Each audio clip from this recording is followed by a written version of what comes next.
Добрый день, уважаемые друзья! Сегодня мы с вами поговорим о таком заболевании, как синдром обструктивного апноэ сна или болезнь остановок дыхания во сне. Что это такое?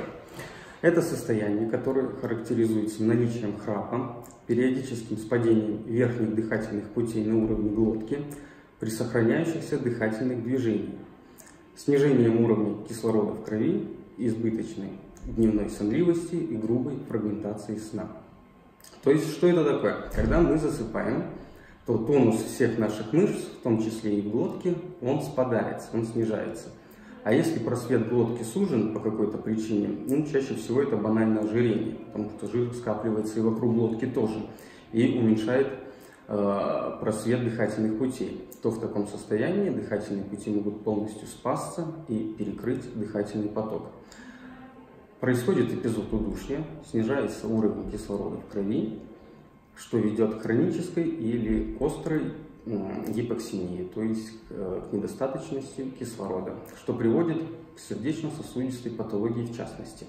С другой стороны, мы не можем не дышать постоянно, и мозг просыпается. И именно мозг, потому что человек этого не помнит, он продолжает спать, но мозг просыпается, чтобы раскрыть дыхательные пути. Дыхательные пути раскрываются, человек начинает дышать, и цикл повторяется вновь.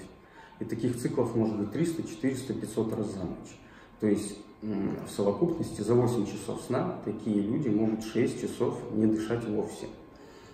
Это приводит к раздражительности, к дневной сонливости, к депрессии. Плюс у нас в глубокую стадию сна мы отдыхаем, и плюс у нас вырабатываются жиросжигающие гормоны, такие как самототропный гормон, тестостерон, благодаря которому мы и худеем. То есть такие пациенты еще и не могут похудеть. Основная причина – это ожирение. То есть они за счет таких остановок дыхания во сне они не могут похудеть, потому что у них не вырабатывается гормон, а ожирение усугубляет тяжесть остановок дыхания во сне. То есть такой порочный круг создается.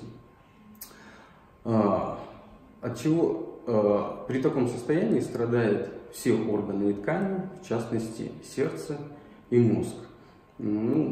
Чтобы сказать в цифрах, то за 12 лет такие пациенты имеют риск получить инфаркт или инсульт в 5 раз больше, чем люди без обструктивного апноэ сна.